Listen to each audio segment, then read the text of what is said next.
l'association des anciens élèves, mademoiselle la vice-présidente, monsieur le député. Le 27 mai, parce que s'est réuni à Paris ce jour-là, le 27 mai 1943, il y a 70 ans, le Conseil national de la résistance.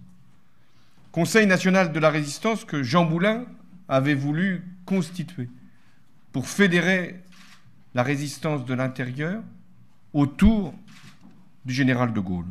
Il est des moments dans notre histoire où nous devons nous rassembler sur ce qui est l'essentiel, le dépassement, sur ce qui fait que nous sommes une nation, que nous avons des valeurs. C'est ce qu'a fait le Conseil national de la résistance. Et c'est parce qu'il y a eu unité de la résistance autour de la haute figure du général de Gaulle qu'il y a eu aussi la victoire.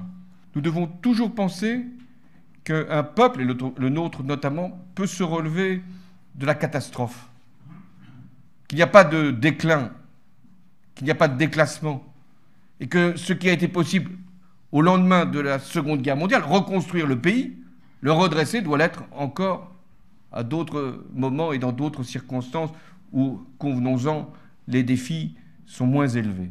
Louis Crémieux-Briac, qui suis devenu, dans mon grand âge et une fois à la retraite, À l'occasion du 70e anniversaire du Conseil national de la résistance, François Hollande s'est rendu aujourd'hui au lycée Buffon, qui se trouve dans le 15e arrondissement parisien.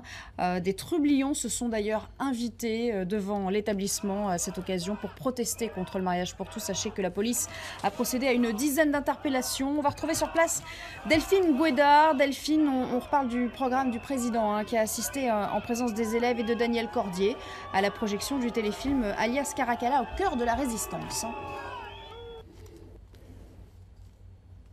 Oui, effectivement. Alors, le président n'a pas fait allusion à ces jeunes perturbateurs dont devant le lycée, mais dans ce discours qu'il a prononcé, un discours assez court, vous l'avez dit, aux côtés de 7 résistants et devant une 70 élèves de ce lycée, eh bien, on a pu évidemment voir des allusions au grand débat qui traverse la société française en ce moment. Alors, évidemment, François Hollande a voulu rendre hommage aux valeurs de la résistance, aux valeurs du Conseil national de la résistance, dont le programme élaboré pendant la guerre a servi de fondement aux institutions et à la Constitution française. Et 70 ans après, pour le président de la République, eh bien, cet esprit demeure. Alors, quel esprit pour lui? Il y a plusieurs leçons à retenir. Tout d'abord, un combat pour les libertés. La liberté n'est jamais acquise, a dit le président de la République, et surtout la liberté évolue et il y a de nouveaux droits à conquérir tous les jours. L'unité ensuite des mouvements de la résistance, et donc le président de la République a lancé justement un appel à l'unité et au rassemblement du pays. Enfin, il a parlé de la justice, de l'égalité, des valeurs, selon lui aussi, de la résistance. Et enfin, un message à cette jeunesse de France à qui il dit: il faut croire en l'avenir, croire que demain peut être meilleur qu'aujourd'hui et qu'un peuple peut se relever de la catastrophe. Autant de valeurs célébrées qui, évidemment, font écho au débat que l'on connaît actuellement en France. Merci beaucoup, Delphine, en direct du lycée Buffon à Paris avec Pierre-François Altermat. Les mots ont toujours un sens. Il faut leur donner leur signification. La résistance, c'était par rapport au nazisme. La résistance, c'était par rapport à l'occupation. La collaboration, c'était des Français qui étaient avec l'occupant.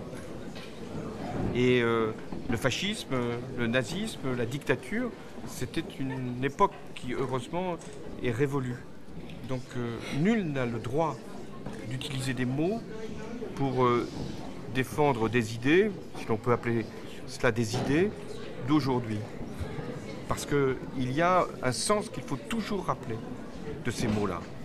Et là, il y a eu hier des débordements, heureusement très minoritaires, et qui ne peuvent pas être identifiés ou confondus avec la manifestation elle-même, qui utilisent les mots de la Seconde Guerre mondiale, de la lutte contre le nazisme, à des fins qui n'ont plus rien à voir avec ce que ces mots, justement, ont signifié.